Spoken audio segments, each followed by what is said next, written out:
Commentaire du livre de la Rahmaniya, conclusion suite. Vers 1339 à 1342. Elle instruit le débutant et celui qui imite mes exemples, elle profite au progressant, lui enseigne les doctrines du shir. Commentaire. Le mot instruit se rapporte à la poésie arjuza au sens figuré.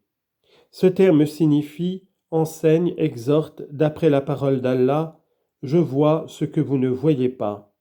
Sourate 20, verset 96. Parole tirée de l'histoire du Samaritain et qui signifie je sais ce que vous ne savez pas, je réfléchis à ce sur quoi vous ne réfléchissez pas. Le débutant est celui qui commence une chose, et le sens est la poésie instruit le débutant dans les questions diverses et lui enseigne avec soin ce qu'il ignore des règles de la voie mahométane. Ces mots, il imite mes exemples, se rapportent au débutant et veulent dire elle instruit le débutant qui marche sur mes traces. Le mot imiter signifie faire comme un autre, ne suivre. Le mot progressant est un complément de il instruit et signifie que le progressant est formé et perfectionné dans les sciences et les connaissances, lesquelles lui seront utiles et sans aucun inconvénient. Le sens du mot muhtadi, progressant, est celui qui parvient au but poursuivi. Muhtadi. Les mots les sciences de notre shir sont le prédicat d'un sujet sous-entendu, ce sont les sciences de notre shir.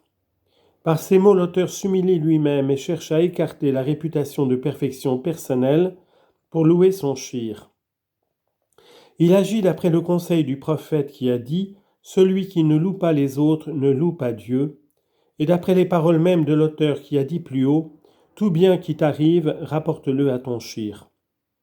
Et toutes ces propositions qui se suivent sont destinées à louer les qualités de la Rahmaniya, que Dieu ait pitié de son auteur.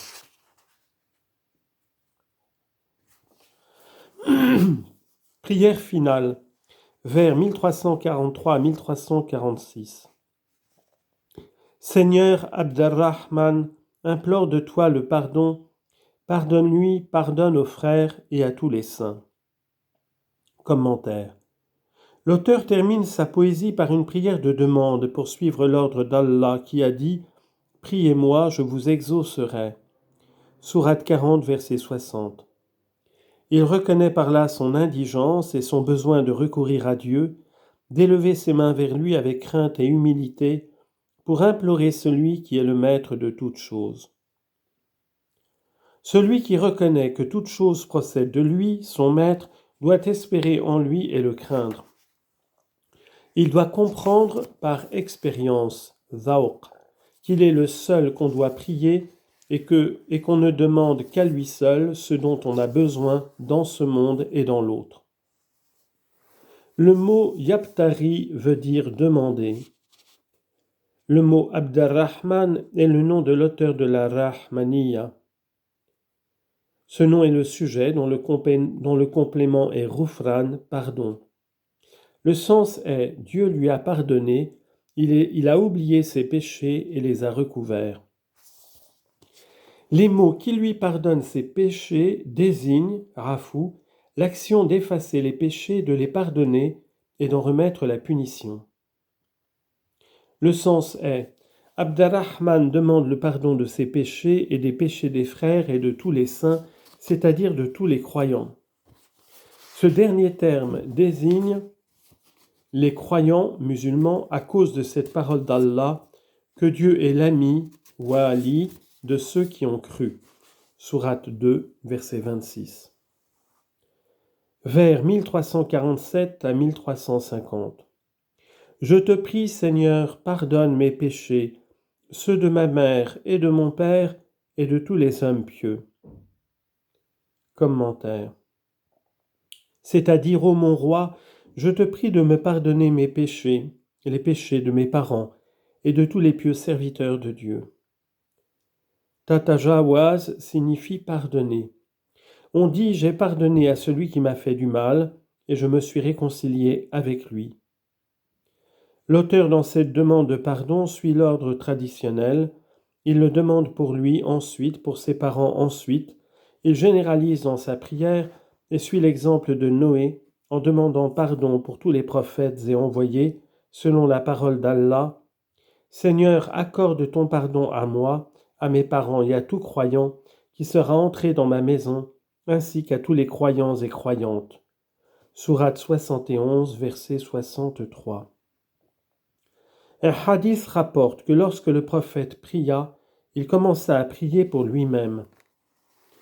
Dans l'histoire de Moïse, on trouve ces paroles « Seigneur, pardonne-moi et à mon frère ». Sourate 7, verset 150. La piété, c'est 3 degrés.